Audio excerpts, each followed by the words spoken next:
All right, good evening, everyone. Thank you all for joining us tonight to discuss the Pine Tree Drive traffic calming project. We want to welcome everyone that's joined us here in person, and for those that have joined us online, thank you all for being here with us this evening.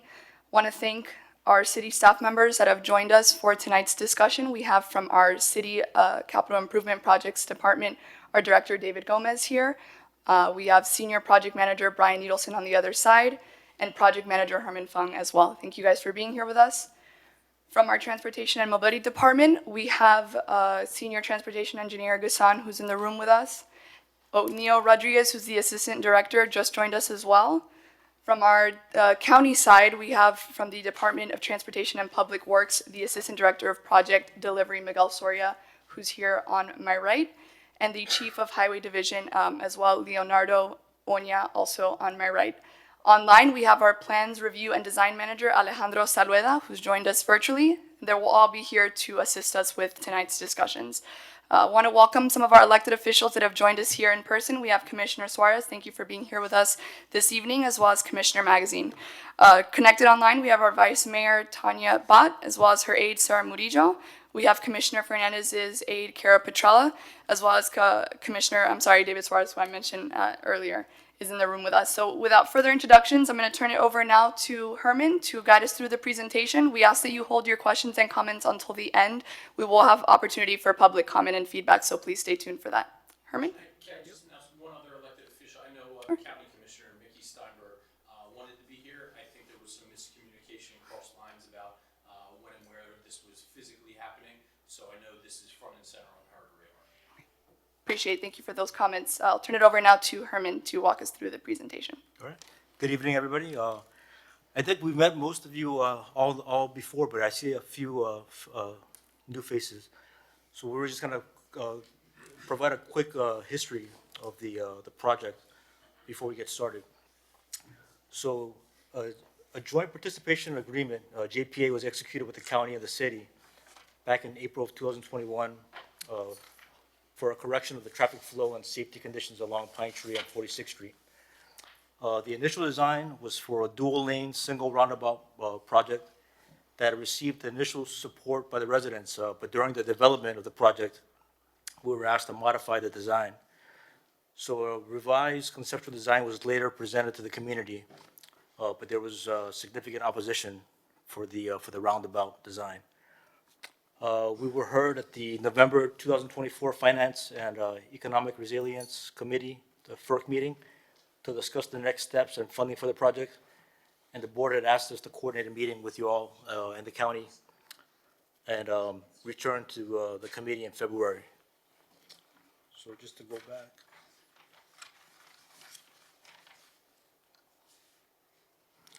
So this was the original design. It was a dual lane, double lane, single roundabout on 46th Street. And this was a project. This was a design that was developed by the city's consultant. The revised design, which most of you had seen last time, is a single lane but a dual roundabout at the 46th Street intersection and 47th Street intersection. Again, there was a lot of opposition to this.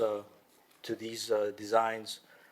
So we had reached out to the county, and they started looking at a very preliminary conceptual realignment of the curve south of 46th Street. So today we've got the county here. Gabby, I can turn it back over to you. Actually, if I could just expand a little bit on what Herman presented. That first initial concept that was the single roundabout dual lane was developed in close coordination with the county. Obviously, we did all sorts of traffic studies and all sorts of analysis. We did present it to the neighboring residents, and that's where most of the pushback came from. The primary criticism of this layout was the amount of space it takes just because of the size of the roundabout. Since it's dual lane, it's a little bigger. The result was a reevaluation and a reexamination of the roundabout to the single lane concept. The issue with the single lane concept is because of the merge lane distances required. it impacted the 47th Street intersection as well, resulting in the dual single-lane roundabouts. We did meet with various residents on several occasions, and there was a lot of concern regarding merging traffic and the throughput of the intersection. We have discussed it with the county. Both models work. Both models comply with standard design. Both models are an improvement to safety in the area. But there are concerns from the neighboring residents regarding traffic flow and loss of parking and other items. We did receive numerous comments and feedback from the residents. We have shared those with the county and with the design team. Many of the comments suggested just do not address the safety concern. For example, installation of flashing warning lights. Yes, they bring attention to the curve, but our experience has been, or the engineer's experience has been, that after a while, people just ignore them and it doesn't solve the problem. So really, it's an issue of having a design that addresses the concerns and addresses the safety issues that are currently affecting that roadway. One of the things that we observed throughout all of this analysis is that much of the parking in this area on the street is actually non-compliant with safety standards. So a lot of the accidents that happen because there are cars parked on the side of the road, and you would think it's pretty obvious it shouldn't be an issue, but because of the shape of the curve and the apex of the curve, it causes problems. So the alternative that is in an effort to address the safety concern would be to look at realigning the curve of the street. And what that means is that we would have to adjust where the median is, how that travel lane functions and travels. On one side of the street, you would lose some of the swale. On the other side of the street, you would gain some of the swale in order to ease that curve somewhat and reduce some of the issues with the loss of control. I reported at the last FERC meeting that regardless of the design solution of these three design solutions, the parking along the side of the street is not recommended. It doesn't comply with safety. So that is a concern that we share with the residents. We know that parking is always a premium in the city, but it is an issue where cars are parked here currently that probably shouldn't be there. And as a matter of fact, I don't know that it was ever designed for cars to be parked there. But it is an issue that we will need to address regardless of the solution. I don't know if there's any additional comments that. Yeah, I would add something. This is with respect to the alignment of the road. The intention there was to standardize the curvature. The existing curve right now is not a standard curve, and it's not super elevated. And in layman's term, that super elevation allows the driver to be able to maneuver through the curve a lot easier. So that was the intention of that horizontal, of that realignment of the curve. This is a major collector, so it is a major roadway for the city, and it does absorb a substantial amount of volume. I just wanted to add that as background for the conversation. And I think with that, we can open it to comments and questions. So we're going to prioritize those of you that are here in person. So if you do have a question or comment, you can approach one of the two podiums here on your left. You can state your questions. We'll give you an opportunity first. So we'll have two people in person and then one person on Zoom. We ask that you keep your questions and comments under 2 minutes or so that we can get through as many as we possibly can. So if you could just state your full name for us, your question or comment. And Yeah, great. Hi, guys. I'm Jamie Lafrac. I've met many of you guys in the past. Please don't count this against my 2 minutes. I'm just saying hi. Just to address, I think, for the sake of a little additional background, what the issue was, I think the residents, for us residents who are in the series of houses that generally receives the crashing cars, I'm in one of those spots. The problem is the chicane is a little bit too tight, and the 2-lane roundabout solution, it actually exaggerated even that last little turn. So it was a delightful solution to traffic efficiency, but we felt that it maybe exacerbated the crashing problem a little bit. Generally speaking, I think, you know, both of those plans, even though we were kind of fine with the second one, is a solution to a much bigger question, and not really the safety issue, which could be solved in a much tighter and simpler way. Looking at the lane realignment, that may be actually perfect, and if everybody's good with that, I'm sure me and my neighbors are as well, because indeed that is the problem and that's how you solve it. I could see, however, people finding even that project to be too extensive, if they do, for whatever reason. And if so, I would suggest, and this is speaking as I've told you guys, I'm a civil engineer, but the wrong kind. I'm a structural engineer, so there was only like one class in roads. Either putting traffic delineators up on the northbound lane to test whether there really is a volume issue, because I think the volume is really the southbound. It's really the cars coming out of the neighborhood towards Arthur Godfrey and then the 195. It's not the northbound on Pine Tree. The traffic, I think, there is quite light.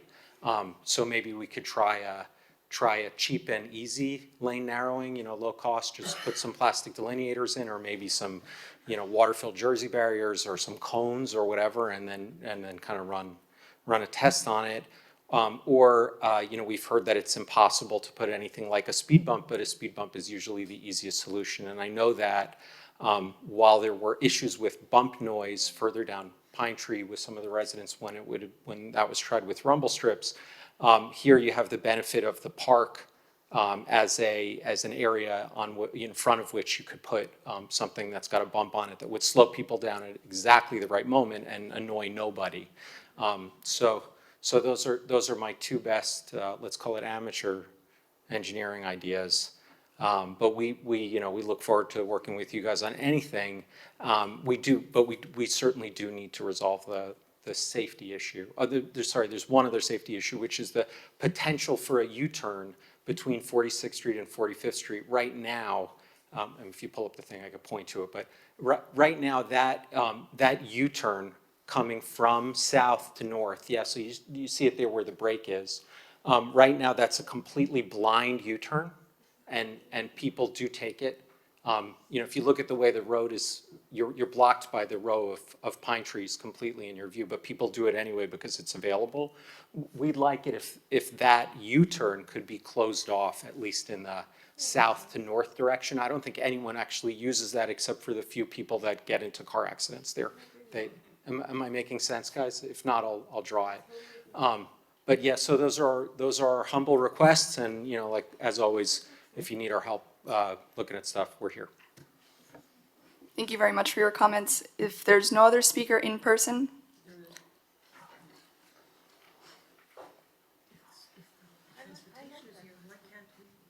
Hi, my name is Irving Khan. I represent a lot of people, so I may ask for a little bit of extra time. Okay, it's just better than having 10 different people coming up here and speak. Just a couple of comments before I get to my notes. Mr. Herman said that there was concern about the roundabout. That wasn't the only concern. The concern was also reducing it by one lane, Pine Tree Drive. That's a very big concern that wasn't brought up. And the primary pushback was the space that it took up. That, again, that's not the primary pushback. The primary pushback is the repercussions of what would happen if the plan was as presented. One other thing that was not mentioned at all is in the original plan, they were going to close off the turning lane on 47th Street. There's a small little spot that you can turn south on Pine Tree Drive.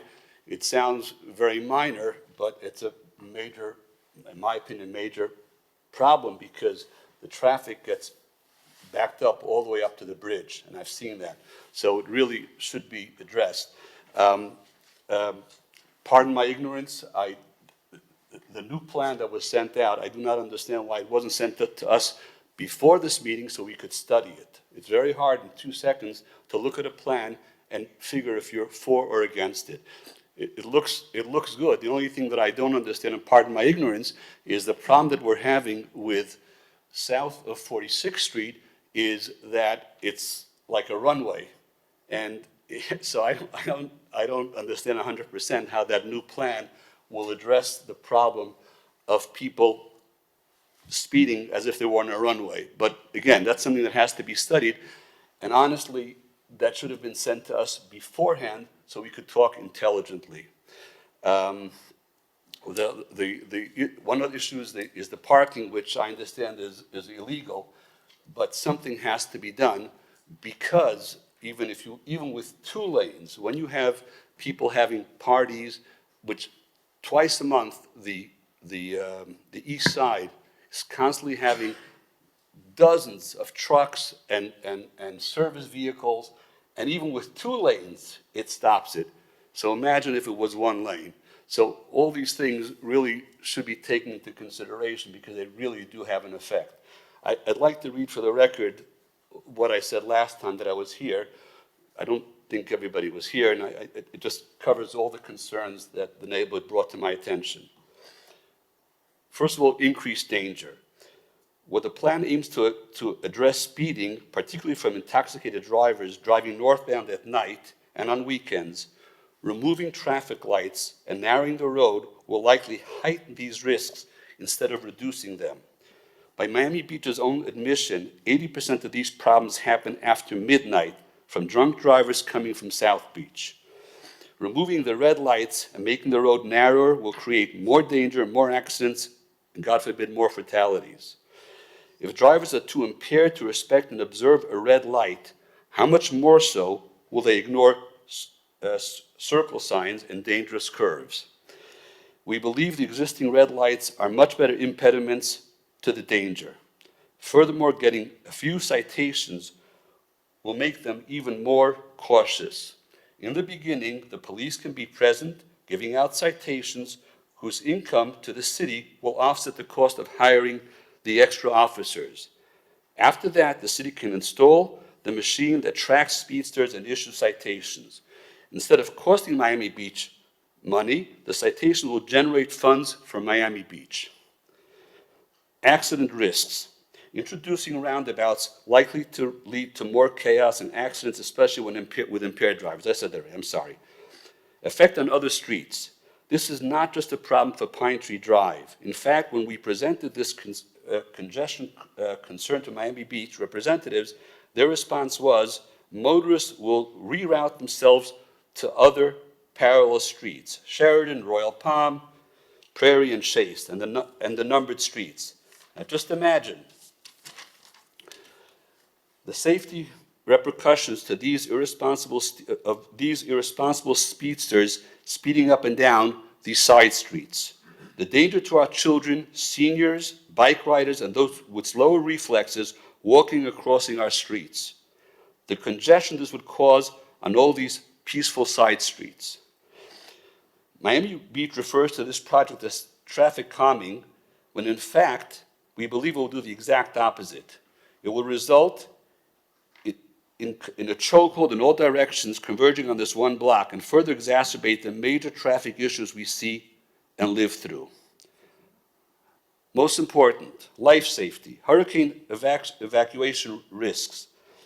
This may actually be the most significant point. Miami Beach is a barrier island. The county representatives acknowledge Pine Tree is a designated disaster evacuation route. The purpose is to facilitate the expedient evacuation of a population. Nobody has to look further than recent events in Florida, Hurricane Ian, Helene, Milton, to see the congestion and challenges people face in a threatening disaster. Can you think of anywhere that a designated evacuation route is narrowed or obstructed? And I think that regarding the traffic bumps, the way that it was resolved on Lagos was by, you're not supposed to have traffic bumps on double lanes, so they put those little islands inside, and they put the bumps on the 2 single lanes, so to speak, and that really seems to have worked the best. I've already mentioned the concern about the 47th Street. I'm not going to repeat that. And that's basically it. I thank you for your time. Thank you for your comments. Yeah, just a really quick response on the request to have received the drawings prior to the meeting. I do want to give the county staff credit. This is something that they did in-house, prepared at the last minute. I think it was finally ready earlier today, late yesterday, so we didn't have time to publish it. We would have, obviously. But that was their effort and their contribution to try to come up with a solution. Thank you. I'm so sorry, I forgot one other question. Is it possible to see the people that are in the meeting remotely? I'd like to know if there's 5 people or 50 people. And it's important to know the opposition because you made it so convenient for us and we appreciate that, but we don't get a feeling of how many people are engaged in this problem. I have no idea how we could show it. I think we can tell you there's how many online? We have 38 participants online, and we will absolutely give them an opportunity to speak as well. And going back to your comment earlier about not receiving the documentation, we'll be sure to put up a screen at the end so that you can send us an email, and we'll also forward you a copy of the presentation for tonight, the meeting recording, and all the information from our discussions. So I'm going to turn it over now to the next person, and it's an online speaker. We have District 4. If you can please state your full name and unmute yourself. Hi, my name is Margie Amador Robinson. I just wanted to make sure that you knew that Commissioner Steinberg had representation here at the meeting. Thank you very much, and we appreciate the participation. If there's no other comment there, then I'm going to turn it over now to the next caller, Lisa Mandala. If you can please unmute yourself and state your question or comment. There, am I unmuted now? Yes, we can hear you. Okay. Hi, I live on Pine Tree between 44th and 45th. I'm new to this discussion and to this whole project. My concern is, I can hear cars absolutely zooming up and down the street in the middle, late at night. And I'm not sure how many of you know, but literally a car crashed into a home right down the street from me at 4490. Just a week and a half ago, I'm sure, due to high speeds. I mean, my husband and I would fully support speed bumps. You could put one right in front of my house. I'd be thrilled. It's scary. I mean, the speed at which these cars go down the street. That's all I want to say. But yeah, the car that crashed into the house literally went into the living room. So that was all I had to say. Thank you for your comment. If I can just quickly address the speed bump issue. Again, like we mentioned a little earlier today, it's a major, the roadway is a major collector. It has over 20,000 average daily traffic users. So typically, it doesn't fall under the category that would allow us to put speed bumps on this type of a facility. And in addition to the fact that it's a 4-lane roadway, that's the reason why we're a little hesitant on the speed bumps. And also, it's important to realize that once those speed bumps are installed, they are loud. They tend to be a little bit of an issue with respect to, sometimes a lot of the residents tend to have an issue with the noise. So that's another thing that needs to be considered as well. Just a little bit of information or background information with respect to the speed bumps. If I may add, also this Alejandro, I'm also with the county. One of the issues that with the speed humps on a road such as this one, as mentioned earlier, this is a major collector road, is driver expectation. Drivers on the collector road, such as this road, they're expected to go through a roadway at a higher speed. As a matter of fact, they do by all of your accounts. And when you place a speed hump in the middle of a road where a driver is expected to just go through at a cruising speed of 30 miles an hour, which is the posted speed, or sometimes they go higher, that not only creates a high risk of the car losing control once they hit that bump. Also, if they were to see it, they would have to brake abruptly and could potentially cause an accident, a rear end collision as well. Not to mention damage to the vehicle itself. But more than anything, it's a problem when it comes to driver expectation. Speed humps are typically designed for low speed environments where the speeds are 15 miles an hour, 20 miles an hour max.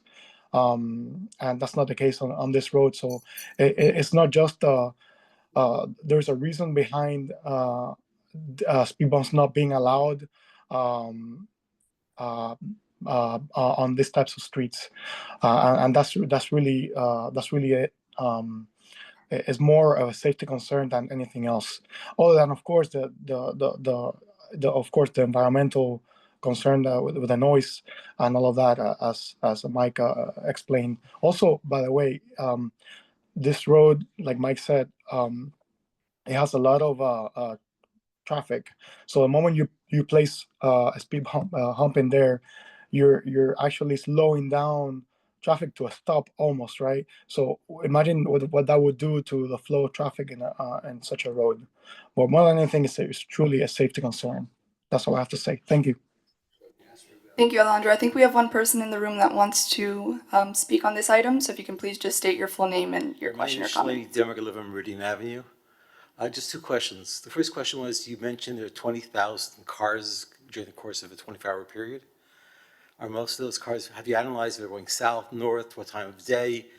You know, if all these accidents are taking place at a certain time of day or evening or northbound, southbound, that's just out of curiosity. Maybe we need more of a police presence during certain times in certain south or northbound lanes. As far as the speed bumps not helping, I mean, I drive up and down Lagos all the time, every day, multiple times. And the speed bumps work really well. I mean, they have the divider in the center, they separate into two separate lanes.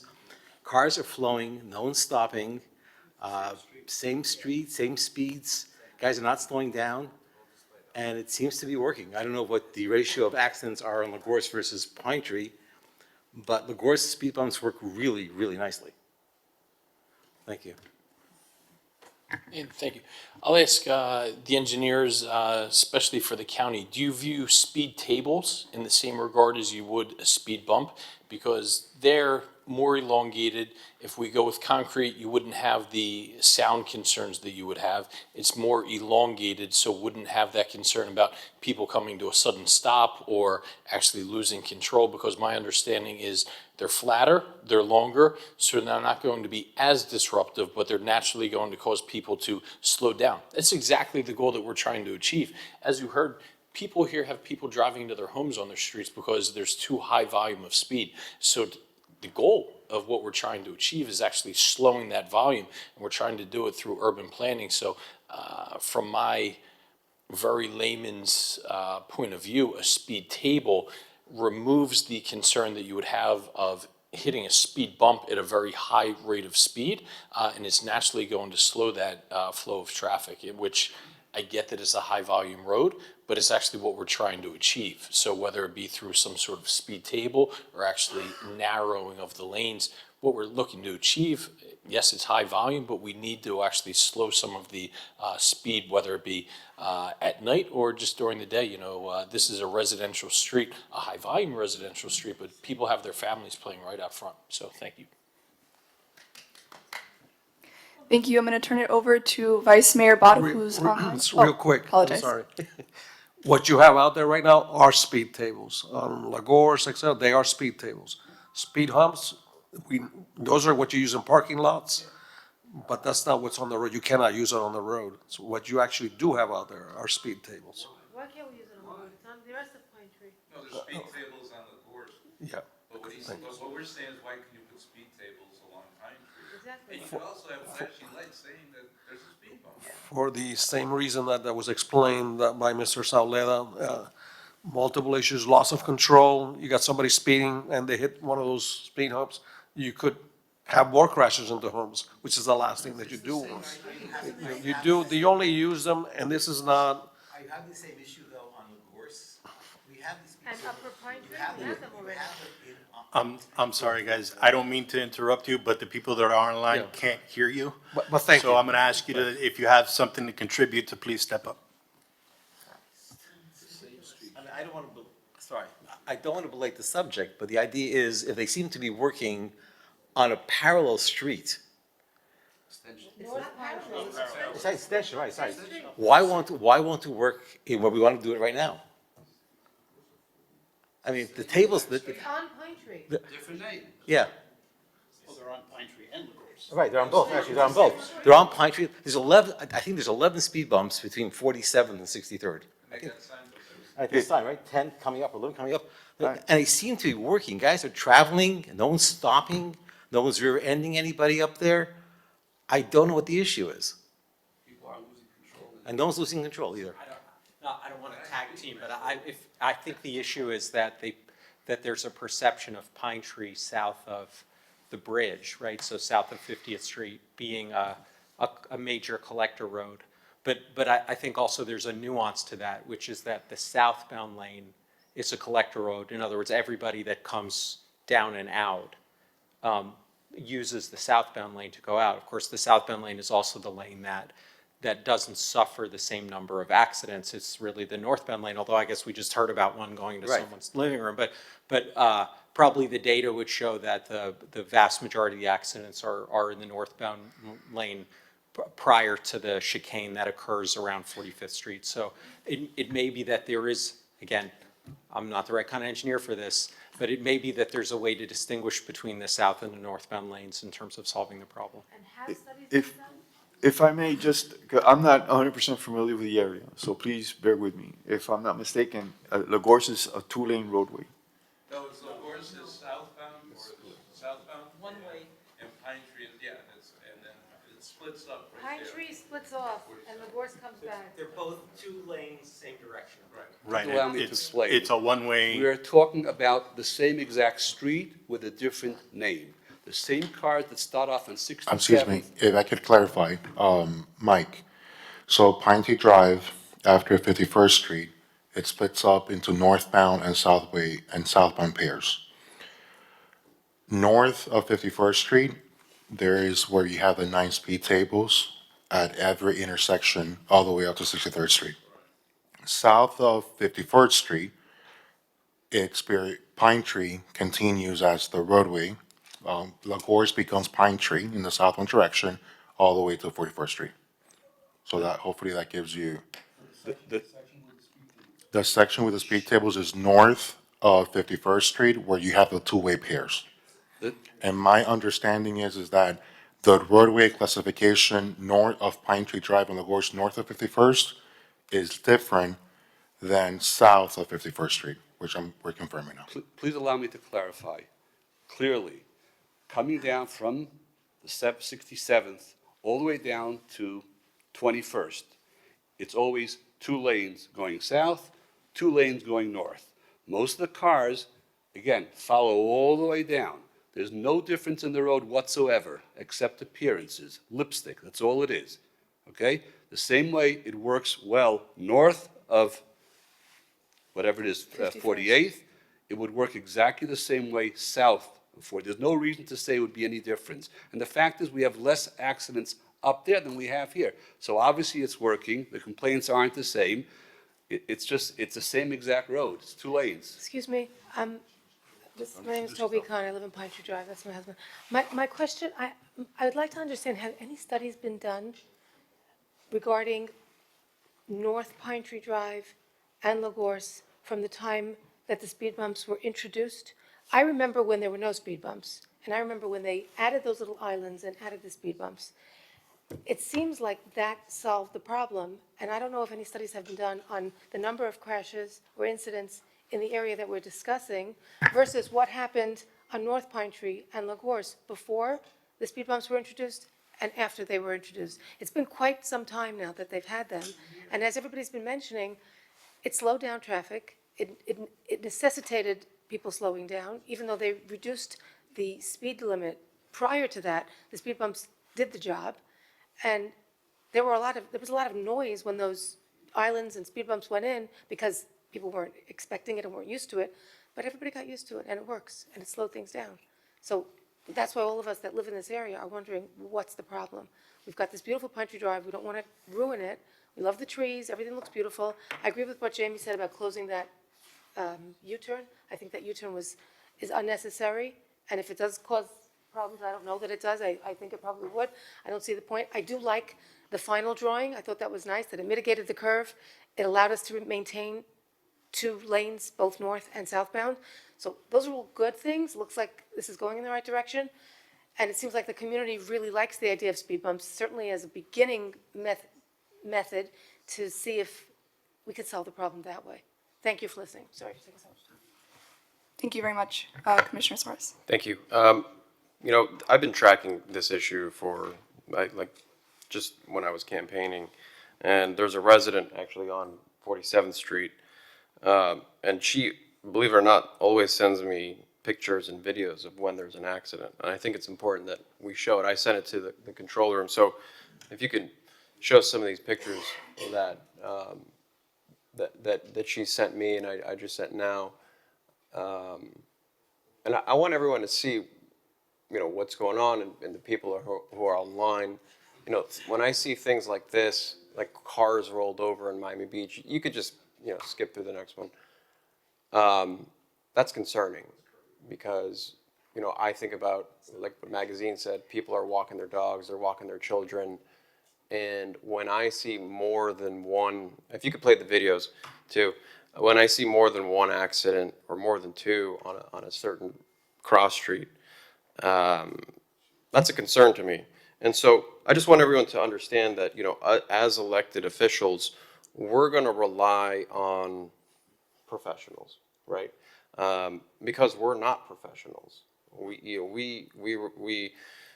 We strictly rely on people who are up there right now to tell us what is the best path forward to prevent accidents like that.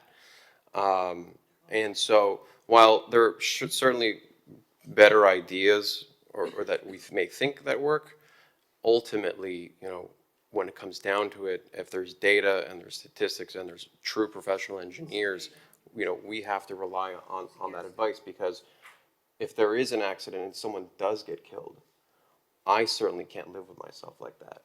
So I want to make sure that everyone here in the audience and everyone online understands that we don't take these decisions lightly.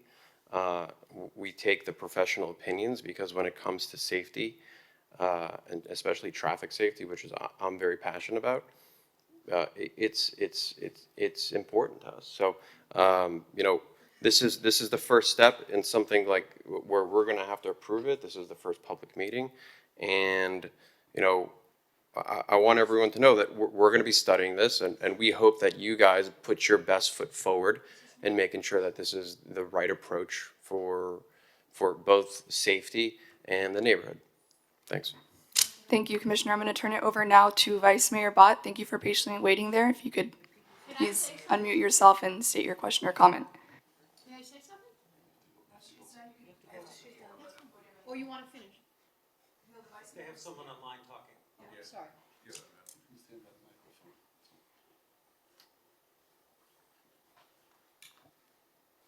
Vice Mayor, can you hear us, sir? Hi, can you hear me? Yes, yes, we can. Okay, hi. So this is Vice Mayor Tanya Bott. I lived in that neighborhood, we're adjacent to it, just south of 41st, for 13 years. And since 2016, I've been driving up that street. And in the last 2 years, multiple times a day to get from City Hall back home. I very much respect the data and the engineering and the expertise that the county brings to bear. They have a very tough job because they're trying to find the best, most efficient, most life safety protecting solutions to the entire county of Miami-Dade, which is wildly divergent from Homestead to Brickell and everything in between. I will say in this case, my understanding is that the speed tables were put in on the Gorse, and it was after that that the policy changed. But I will also say in this case, nobody knows our neighborhoods better than the residents who live here. And while there are guidelines and policies set in place to provide order to chaos when you're trying to figure out the best solutions, sometimes in very unique situations like this is, you really have to hear what the residents who live on these streets are telling you. And what we are telling you is that we have a test case in Lagorce that has been wildly successful in doing exactly what we need it to do, which is retrain drivers to adhere to the speed limits. They don't even with the speed tables, but they're much closer to it than without. I can guarantee you that. To drive more thoughtfully as they go through these dense residential neighborhoods. As far as the emergency situations, obviously, if we need to have an evacuation system happening, everything will be in a different state of play. We'll have traffic moving consistently, but nobody will be speeding, but the streets will be much more congested. We'll be managing that with all hands on deck. That is, that is not the normal course of activity. We need to have our people who are driving through our neighborhoods retrained not to speed, to treat these roads with respect, the concern about the noise. I know that when we put speed strips, rumble strips on Collins at the request of residents, they got very irate and wanted them removed immediately. That is a different circumstance. It's a different mechanism. It was also in a corridor that is surrounded by high-rise condos with virtually no vegetation, which is the exact opposite of what we have here. I'm begging you, I am on bended knee remotely to ask you to please hear what we are telling you. We know this will work.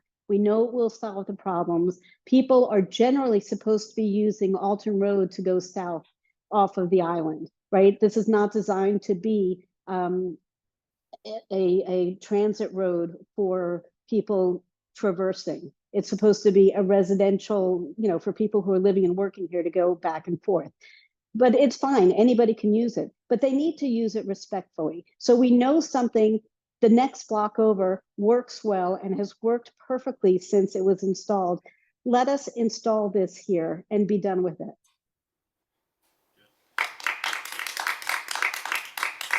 Thank you for your comments, Vice Mayor. We'll have a speaker here in person. Just please approach the podium, state your full name, and ask your question or comment. My name is Madeline Glick. I'm a native-born Miamian and a resident of Miami Beach since 1980. I don't know what it's called, but it's like now the style. You have one about 46 or 47th Street where you go around and then you come and you could go with either direction, east, west, north, south. Well, the traffic circle. Traffic circle. I don't know if this is what it is about, but I think it's not user-friendly, maybe. You also have one by the junior high school, Nautilus. And I'm not a speedster, I'm not in a hurry to get anywhere, but the lane that you have to be able to go around is so narrow. And I keep thinking to myself, what happens if a delivery truck has to come, a furniture truck, a repair truck? You're going to be out of, it's just too narrow. I don't see that as a remedy for it. And in all due respect to the gentleman that spoke here about having accidents, the accidents sometimes are caused by the driver himself, herself. They weren't paying attention to what they were doing. They were impatient. So are we going to have something on every single street to prevent an accident? I think some of it falls on the liability of the driver. And I am in agreement with the strips. I don't like the strips, but I use it. And I remember when it was first installed, the residents along the street were complaining because they had problems with their cars. They were going over the bumper strips, they themselves living in that vicinity, and it was damaging their cars. So now I hear people saying it's working. If it ain't broke, don't fix it. Thank you for the comments.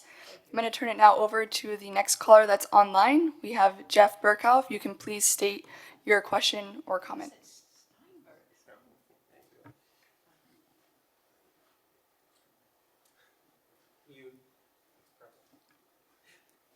Jeff I'm Burkow, sorry, yes. Okay. Can you hear me? Yes, we can hear you. Okay, thank you. And my name is Jeff Burkow. I live at 590 Lakeview Drive. I don't live adjacent or immediately adjacent to this area, although I do drive through it every day. And I also want to say that our firm represents Jamie Lafrac, who spoke earlier, so I'm obviously in support of his position. But I would like to echo the statement of Commissioner Suarez that that we are relying on county and city staff as professionals. This is a collector roadway, and I would like to know the professional opinion of city and county staff regarding the roundabout, the originally proposed roundabout, or at least the single lane roundabout, and whether it is your experience that a roundabout would be an effective safety tool in this area, or is it not as effective as the speed tables or the speed bumps or other traffic calming devices? Thank you.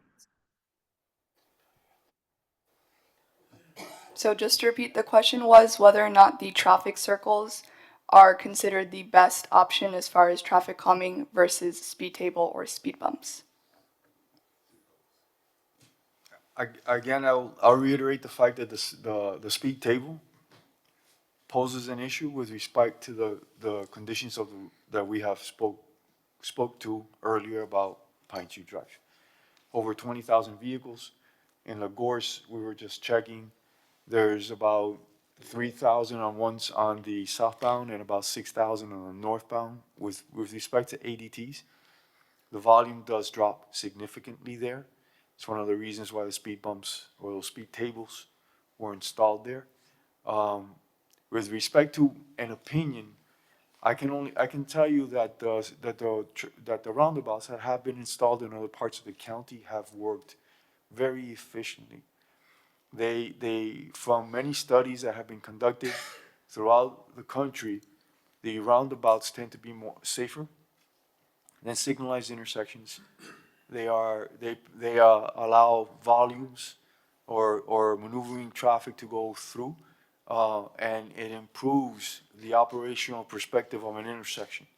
Roundabouts also are a traffic calming measure that is very widely used throughout the county.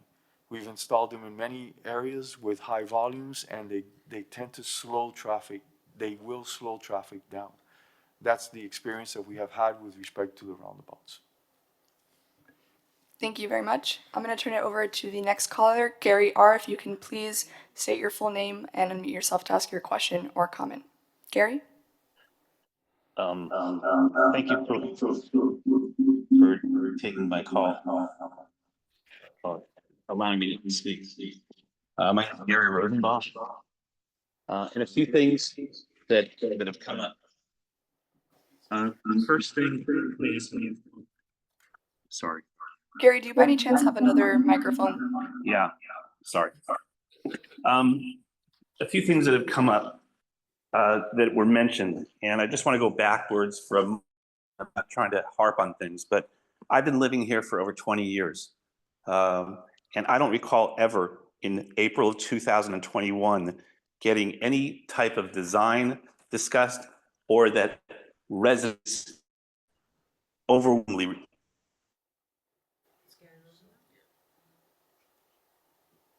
From that standpoint, I'm not familiar with that. And again, I'm going to echo what Mr. Khan said. The primary criticism wasn't about the size.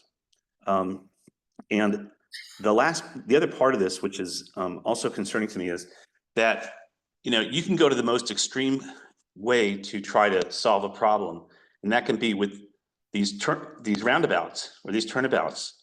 I'm curious to know what other options are there beyond that, or is that the most extreme that you have? And to me, it seems like that's the most extreme measure. And I, who work in a different field, usually like to try to progressively move my way up before I go to the most extreme measure. And while I also hear Commissioner Suarez's position about feeling bad if there is a person who gets killed in a car accident, I also think that I would feel bad if you have problems in a major evacuation road that is allowing multiple people to die when there is an emergency that people have to leave the island. I also think that when you're showing those pictures, yes, many of them were pictures of what's taking place on 46th through 47th Street. Some of those pictures were not, at least from the homes that I saw in those pictures. But the point is that I think everybody keeps saying safety, safety, safety. And I look at it in the bigger picture of safety. Yes, we have people that drive erratically. Yes, we have car accidents. I'm not saying that I'm endorsing that, but at the same time, I think for the people that are sitting up on that dais there and talking about safety, I think you have to also consider the safety of the larger volume of people. And I don't know of any single evacuation road, which again, when we had this meeting where the commissioner, the county people were kind enough to come out and meet with us and meet in that parking lot, it was admitted that this is a highway that is a mandatory evacuation route. If you are saying that, I'd like to know which mandatory or evacuation routes have obstacles that are put in them. I can look at Fort Myers Beach. They have Estero Boulevard. That street does not have any blockage or anything like that, as an example, and it got smashed by Hurricane Ian. And while there were people that will say that the roads were, it's a slower traffic and a slower pace of people evacuating, you don't need more obstacles. You don't need more things that create a problem. And by the way, to that point, those same evacuation routes, whether it's I-75, whether it's something like an Estero Boulevard, they also have fatalities. They also have people that speed. They also have people that violate those laws. It happens. But I don't think that you go ahead and go to the most extreme and say, let's go to turnabouts, because those same people that are flying through turnabouts are going to still be airborne, still hit other vehicles or people's property. And so I'm just curious to know why you are going to the absolute most extreme, or there's maybe something even more extreme that I'm not aware of. And I feel like you're hearing from, I mean, Vice Mayor Bott spoke eloquently about all these points. And I think she brings home everything that people are saying that are anti these turnabouts. And I don't see why you're not going with something simpler and progressing as opposed to going to the extreme. We all know, a person's bleeding from their leg, chop their leg off and just tie up. We're done. You don't have to worry about it anymore. Or you could go ahead and try to figure out what's going on. So to me, I think this is going to an extreme. It's an extreme from the standpoint of the local residents. It's extreme from the standpoint of safety if this becomes ever the situation where people have to evacuate. Thank you for your time. Thank you, Gary. Thank you for those comments. If I could address the question about going to extremes, the design process was never, let's figure out the most dramatic, extravagant, most expensive solution. We always look at, one, what is the problem? Two, what are viable solutions? And we start eliminating whatever our design professionals think isn't effective or isn't going to work, and start looking for the solution that provides the best impact. It's never about extravagance or size. And I'll let some professionals on roundabouts discuss those further. But the progress or the history of this project has been design consultants looking at best practices, best safety results, best impact, or best solution to the problem encountered. Did you guys want to add anything to that? Yeah, if I may add something, Alejandro here. In the same thought process, following the same thought process, Mr. Gary was mentioning, there's that concern extends to speed bumps as well. Speed bumps can slow down emergency vehicles, like fire trucks, ambulances, and police cars as well. That's especially on the major collector roads such as this one. Just want to also give some input on the roundabout option that, from all the alternatives presented. I think the roundabouts are the safest one. They've been proven to be safer than the signalized intersection, as they reduce the amount of conflict points in vehicles driving. And truly, what the county came up with, that alternative to realign, to realign the horizontal curve and fix an efficient horizontal curve there, is truly to provide a facility where vehicles can go through at the speed that they're going to go through in a safer manner, because we have no control over the speed at which drivers that break the law drive at. But what we do have control over is the type of facility that we provide to make vehicles go through safer, and that's what we're trying to accomplish here. But then again, from a traffic calming and safety standpoint, the roundabout will be the best option.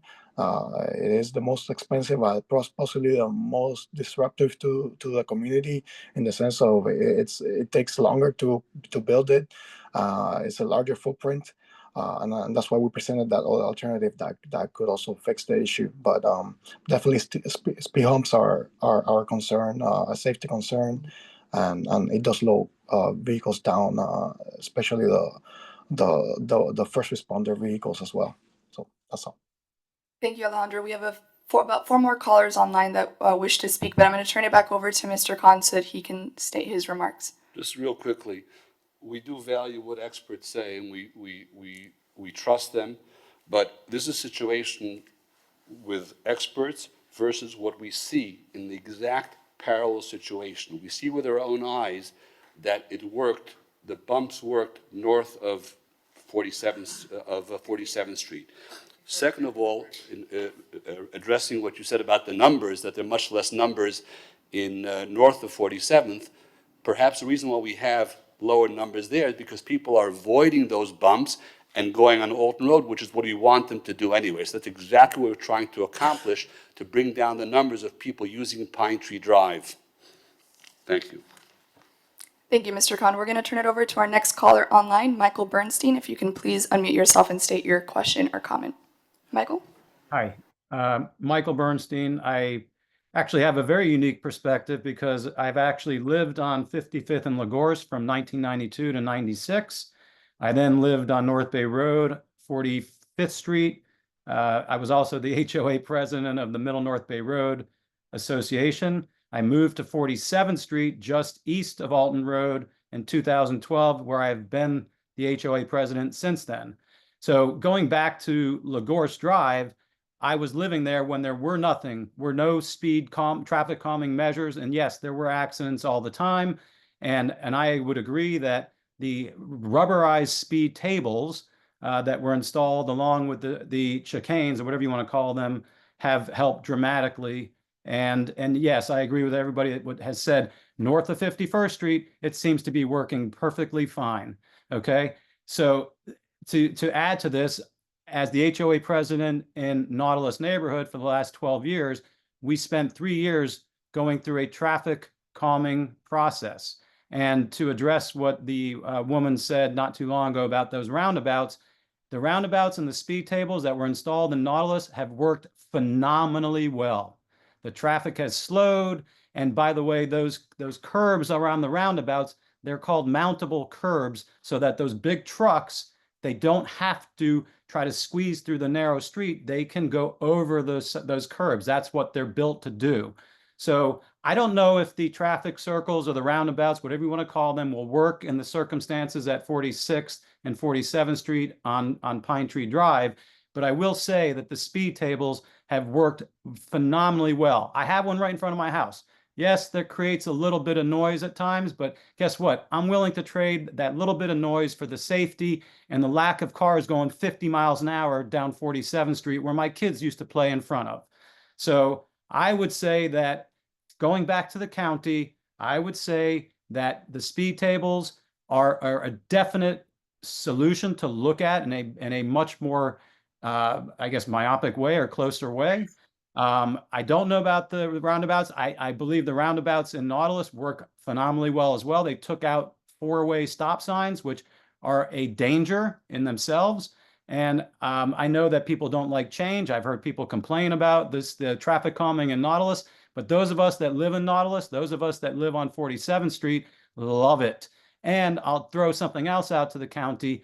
Meridian could not get any speed tables put in, which most of the residents that live on that street would love to have them in because of the county rules that anybody, any property that touches those speed tables can unilaterally say no.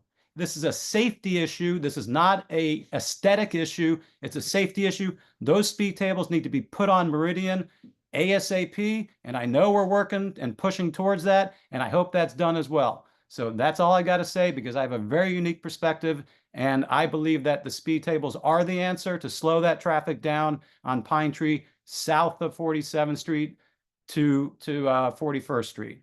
That's all I got to say. Thank you very much for the time. Thank you, Michael, for your comments. I'm going to turn it back to Commissioner Suarez in person.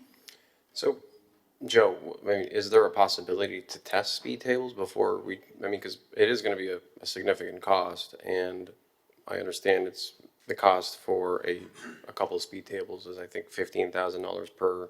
Can you test that first and then get some data, and then we can see if it's good? I mean, I don't know if that's up to the county, and then we'll know if that's a viable solution.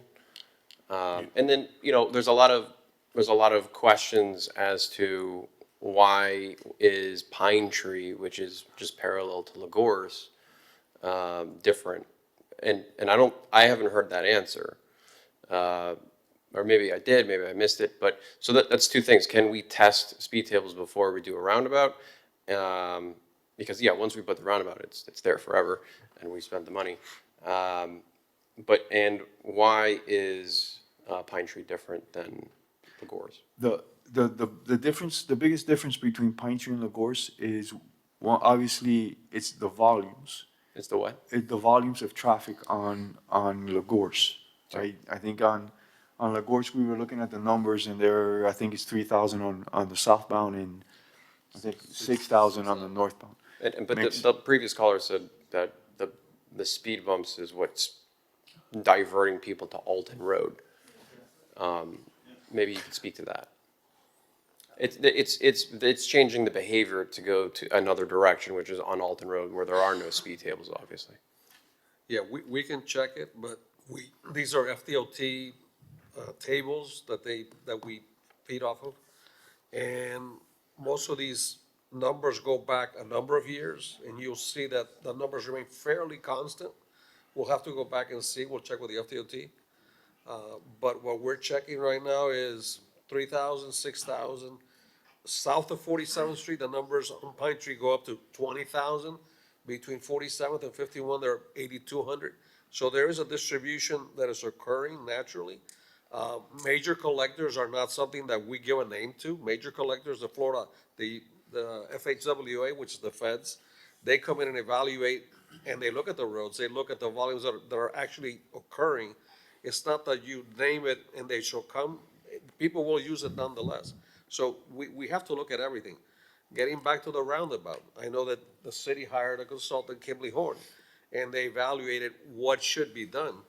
And what they recommended was a 4-lane roundabout. So, I mean, there was a process. People didn't like the process, so they looked at a different scenario, which is fine, which happens all the time. And they looked at this 2 single-lane roundabouts. Again, people had issues with it. So then we are starting to look at something else. So we've been talking to our traffic folks as we've been talking.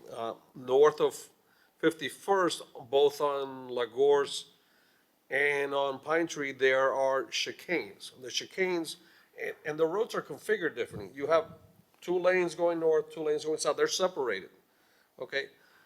there is something that occurs when you have a lot of landscaping, and it's called, friction. Friction, there's the word. What happens is when there's a lot of landscaping, people tend to go slower. It's a visual thing, it's a mind thing. It's planning, yeah. Yeah, so, but you do have that condition on Pine Tree, you have that condition on Lagos. You have lots of trees, lots of houses on both sides. What occurred years ago, and I've been with the county over 20 years now, and even before me, there was the chicanes put in these little islands. So when you get to them, you get Yeah. separated, and that actually does slow down traffic. So one of the things that we could look at is if it would work on the Pine Tree side.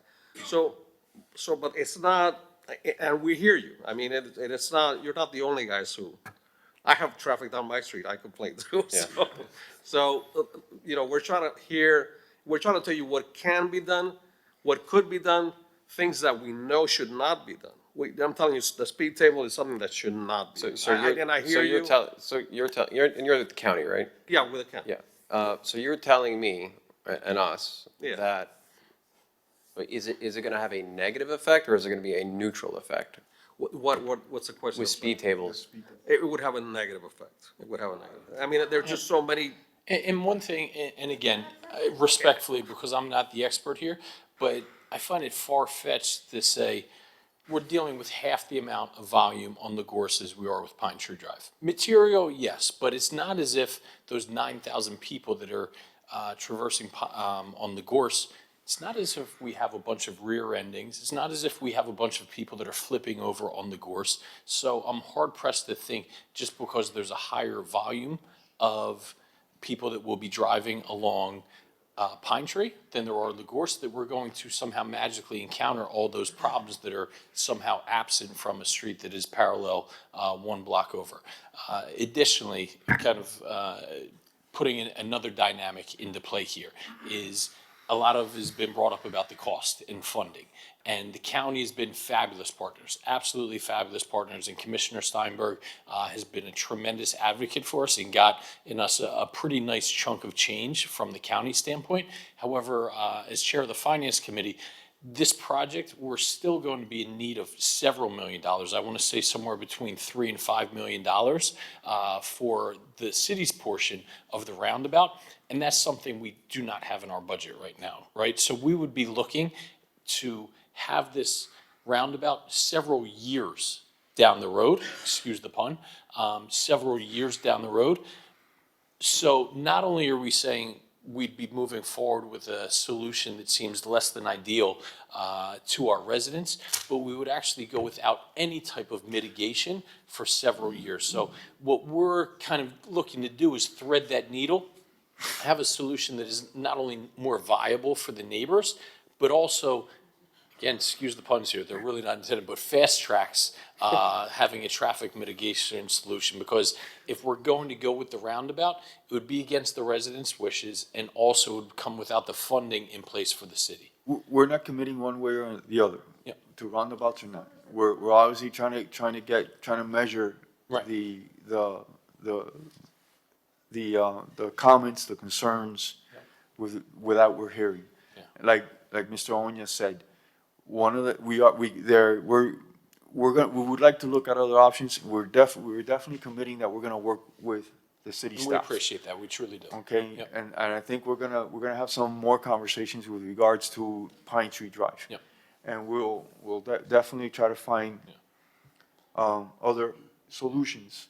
And we that have might different work. residents here with different interests and live in different places. The one solution that seems to have common consensus, granted, it's not from a collection of experts, but people that use these roads each day, would be exactly your solution that you talked about. I don't want to get the verbiage wrong, but the chicanes, the planning and streetscaping that is going to narrow the roads and then, you know, combined with some sort of speed table, because that will cause people to slow down naturally as you essentially approach the speed table, and that will then force people to slow down, but they'll be doing it, albeit at a very reduced speed. Another concern that was brought up was the parking. The parking is gonna be impacted. The parking is a big issue. A lot of the accidents that we've been seeing is because of the parking. So that's definitely an item of discussion that we need to have. The chicanes, is like Mr. Onya is saying, is basically a splitting of the roadway. And it creates a median in the middle between the two northbounds or the two southbound lanes, which means that you're gonna have to take area, right? So there's gonna be some impacts to even the median on the side. So there's obviously issues that need to be worked out. Yeah, But there's we are a definitely sacrifice that. And we would have to appreciate do. your commitment in marking that, so we truly do. So Yeah. thank you. But we're also, we're very much into testing, right? And like, what the previous, speaker said, you know, do we want to go to the maximum? I mean, personally, I want to make sure that everything's safe and done right. But if you're telling me that speed tables is going to have a negative effect, then I would not be comfortable testing that. I mean, if you're the professional, you tell me if it's going to cause more, then I'm not going to support that. But, you know, if you're going to have chicanes or more landscaping on the sides, I think that's something that we would probably have a lot more buy-in first from the community before this. Thank you, Commissioners. I'm going to turn it over really quickly to Vice Mayor Bott, who's online, and then we'll come back to the audience. Vice Mayor? Thank you. Two things. One is that if chicanes and landscaping could be a productive solution, I'm very open to hearing more about that. You know, the more trees, the better.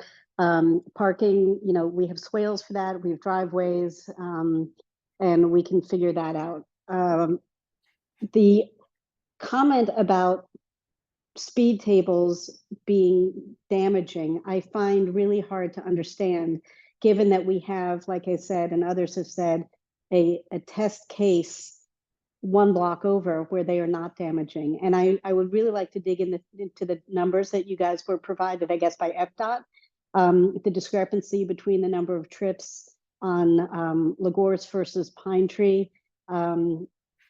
I believe it has to be self-selecting because obviously people are going to choose to go down the street where they're not going to be slowed down, where they're speeding, you know, twice the speed of limit, the speed limit, and they're not getting stopped because we don't have enough police to be every place that people are breaking speeding laws. So of course we're going to have a lot more people using that street, but again, the way the streets are designed is that people using streets to get on and off the island should be going up and down Alton, which is designed totally differently.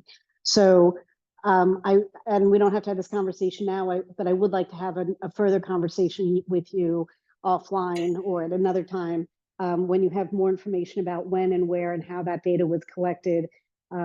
Because I know, I just feel in my gut, which is not from any engineering school, obviously, but I do feel in my gut that the discrepancy in the numbers is because you've got one street that works exactly as it's designed to slow people down, and so people are slowing down, and the other street is working exactly as it's designed, which is basically no holds barred and people speed, and so more people are choosing to go down the speedway.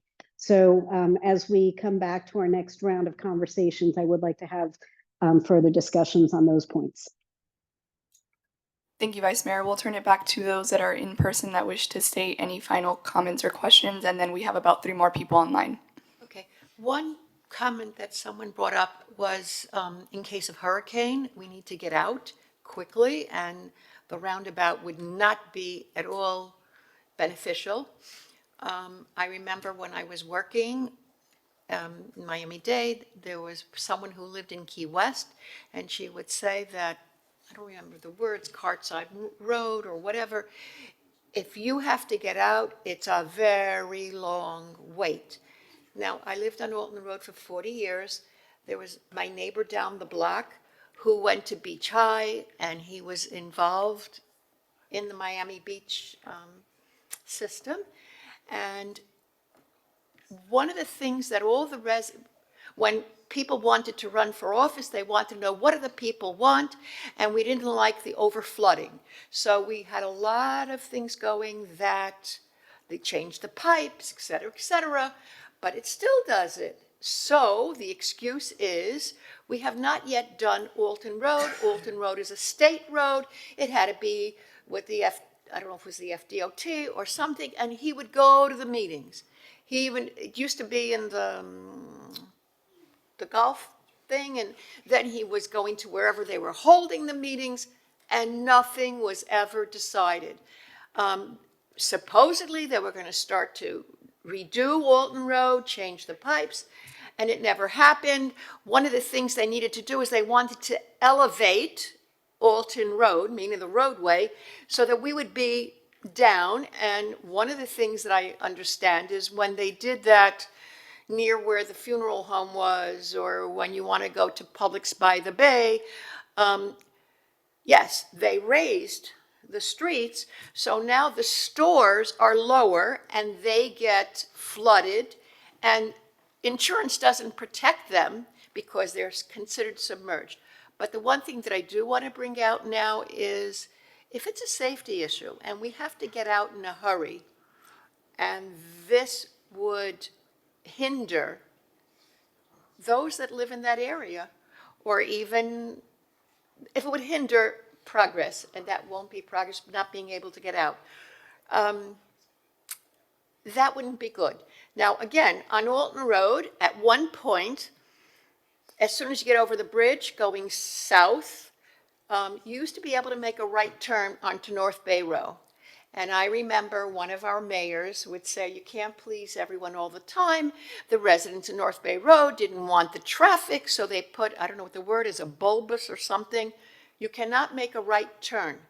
And that was a very bad thing in the sense that someone had, the rescue or police have to get to someone that lives further west, okay? They can't go down that street anymore. So it's not, that was not something that was helpful. Because if you're, the only other artery, let's say if you have to get down Alton Road or further west, you're also handicapped. And I just hope that these nice dreams and presentations, this is going to be the cure-all, shouldn't be a downfall. No, we appreciate your comments. We'll stay after the meeting to continue these discussions. I am going to prioritize the people online that have not spoken. So we'll definitely have those conversations after the meeting. But I'm going to turn it over quickly to Matthew Goltanoff. If you can please unmute yourself and state your question or comment. Hi, good evening, everyone. Thank you so much for taking my comment here. I'm actually amazed that this still hasn't moved forward. I participated in many meetings over the years. This is 5, 6, 7 years, it now seems, in the process. And, this is the reason why nothing can get done. Perfect is the enemy of good, and roundabouts and traffic circles are a best practice for traffic calming. In fact, they're even more efficient than signalized intersections as well in moving volume. So, I think that the professionals on the dais would probably agree that this is not going to be a bottleneck in any sort of emergency situation. I want to thank that previous speaker about 2 times ago, Michael Bernstein from the Nautilus neighborhood. I remember the construction of the roundabouts in that neighborhood. And when they opened, people complained. And guess what? Years later, not only people gotten used to them, but now you are hearing the praise of the benefits and the safety, which is so important to people in the community. It's frustrating to watch the all the money being spent and the time that just keeps going by, and there's no solution to improving the safety for everyone that's using Pine Tree Drive. I hope that whatever is discussed, that there can be a quick moving forward so that we can bring safety to everyone out there on our streets. Thank you very much for those comments. I'm going to turn it over to the next caller, Zachary Julius. If you can please unmute yourself and state your question or comment. Hello, Zachary Julius. I and my wife who's here. We live just north of Lisa and Andrew and Jamie on Pine Tree. The only comment we have, other than we agree with everything everyone has said about how this isn't just about the numbers of the data. Spend a few hours on the street. It is a drag race, a runway, as Lisa said, whatever. And I don't know that you're going to solve a lot of the problem just focused on 47th and 46th. it might solve a lot of the problem around that corner, Jamie, where you live. But once that light turns on 47th, it's like a drag race to the bridge on 51st and vice versa. And once it turns on 46th, it's a drag race down to 41st. So I would ask, and I don't know if Allison, you have any other comments, that you look holistically at that whole section from 41st to 51st, because you're going to spend a lot of money coming up with a solution and an implementation, which, by the way, we fully support. Anything, to the last speaker's comment, anything is better than what we have now. But you might not really be solving the entire problem. I mean, I'll just add that when we first moved in, we were able, I mean, we thought we could walk our dogs in either direction. We do not walk the dogs north of our home now, because after the last speed hump that's just north of 51st, the drag race begins and there's no parking there. So now we only walk the dogs south of where we live, because I feel at least I can be behind cars as a protection, which seems inane on my residential, should be quiet street. It's not going to be quiet. We knew that. Well, I mean, but it should be walkable with myself, my dogs, and I fear for our safety walking on the sidewalk where there's no cars to at least protect the oncoming speeder. And we also have a Montessori school that sits north of 47th, just like roughly one city block. And that's 2 times a day, toddlers on razor scooters, in strollers with their parents, getting out of cars. And it's like a free-for-all in terms of speeding. So to Zachary's last point, we feel like anything would be helpful, but please don't leave out the stretch of street that is between 51st and 47th, because we have a problem there as well. One last comment, that the video, Commissioner, that you showed of those flipped over SAVs, that is right in front of our house on that strip. It has nothing to do with south of 47th Street. And almost daily you drive by and you see parked cars have been sideswiped. Anywhere from the total rear end of the car smashed in to the mirrors gone and we'll get off our soapbox, but please look from 41st to 51st as you look at this problem. Joe, is there any? Thank you very, very much for those comments. Joe, is there any issue on doing that stretch of land too? I'm sorry.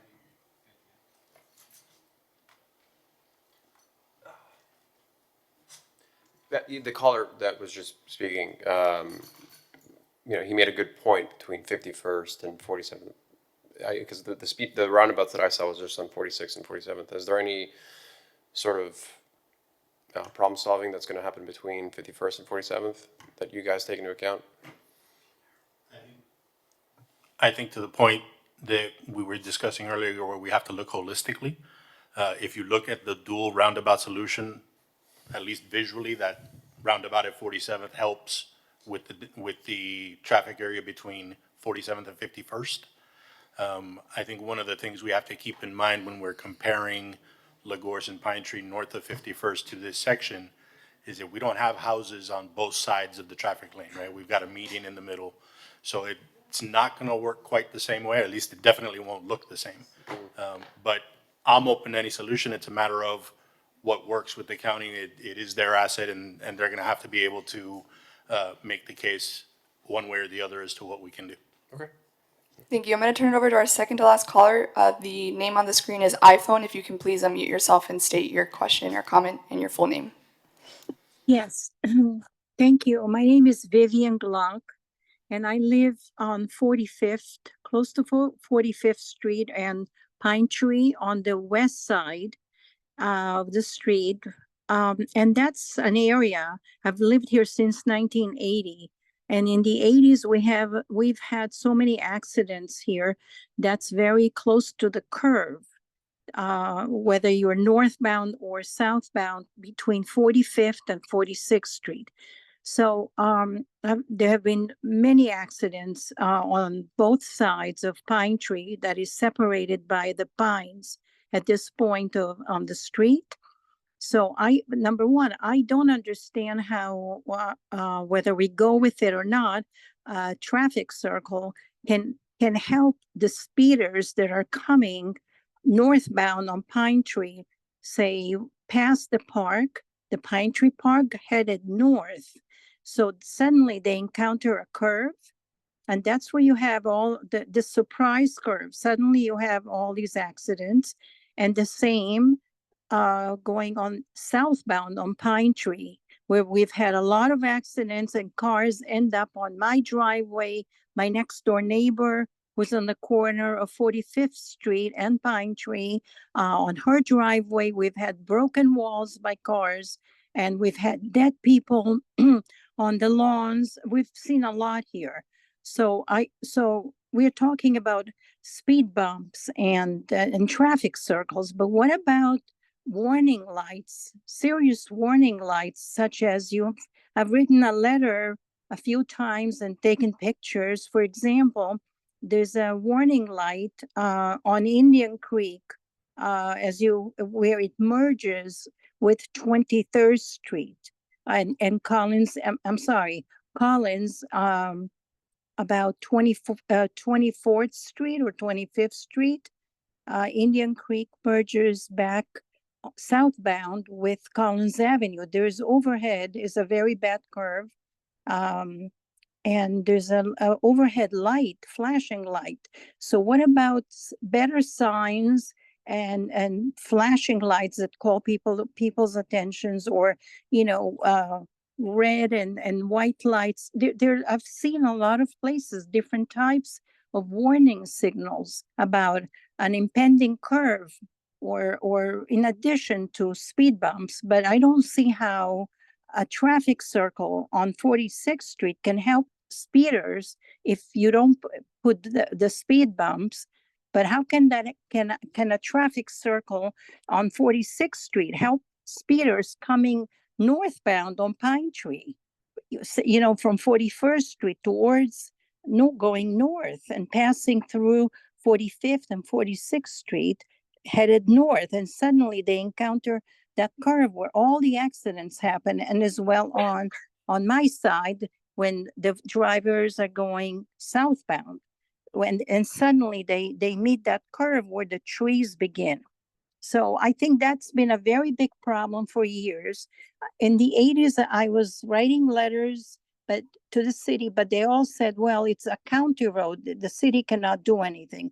Now that the county is involved, I wish they would listen to all of us that live here and have seen so much over the years. And I don't know why, strong signs, flashing lights cannot be a baseline for starting to remedy the situation. Instead, we have to talk about, bigger measures that we don't even know if they're going to help. So I would, I would really appreciate if these types of signs, stronger signs. For years, there were no signs warning of an impending curve right by past 46th Street, going southbound and northbound. It was ridiculous. I thought I was going to have to draw signs, those arrows pointing to a warning of a curve. So a lot of things are very simple, but no one thinks of them. Thank you. Thank you very much. We're going to turn it over now to Michael. We'll give you one more quick minute to state your question or comment, and then we'll wrap this up. Thank you. First of all, safety is of the utmost importance here. That is the main issue. It's safety of the residents that live here, safety of the people that are driving down the street, etc. I want to understand from the county when he's saying that the speed tables will be a negative impact, because they're working phenomenally well north of 51st. They work phenomenally well within the Nautilus neighborhood, which are all the streets all around that same area. So I don't understand. I would love to understand why it would be negative impact south of 51st Street. I would agree that it needs to be addressed from 51st Street to 41st Street. By the way, the speed tables, you can go probably up to 20 miles an hour over those speed tables, the way they're built. So, and going 20 miles an hour, I think everybody's okay with. As far as the evacuation route, if we're evacuating for a hurricane, the traffic is not moving very fast anyway. So speed tables are not going to be an issue there. I personally believe, from my experience of Nautilus, that a combination of a roundabout and the speed tables are the answer. But again, I don't know much about the speed tables in that specific area, but the speed tables are the answer. Physical impediments are the only thing they're going to work. Blinking lights, ma'am, I mean, I hear what you're saying. The people that are speeding, they don't care about blinking lights. That has nothing to do with it. They are just wanting to speed, period, the end. So it's physical impediments in the street are the only thing that's going to work. Is that my opinion and my experience? And we did it in Nautilus, and it's working phenomenally well. Thank you very much. No one drives on 47th Street. It's an empty street. That's why it's working so well. All right, thank you very much, Michael, for the comments. Herman, if you can pull up that last slide just so that we have all of our contact information up on screen, and then we'll instruct how everyone in the audience and those that are online can continue to stay engaged throughout this process. So to download a copy of tonight's presentation, sign up to receive these project updates, and participate in the project survey, which will be shared shortly after. We ask that you scan that QR code that's on the right side of the screen. That'll help you stay connected. Just sign up to our email list if you're not already signed up to do so, and receive those project updates. We'll be sharing information on everything that was discussed on tonight's call shortly after. Our contact information is on the left-hand side of the screen. My business card is on the right podium, your right on the floor there. So if you have any other questions, please feel free to reach out to us. We want to thank everyone for being here with us this evening, and we hope that you have a great rest of your evening. Thank you very much.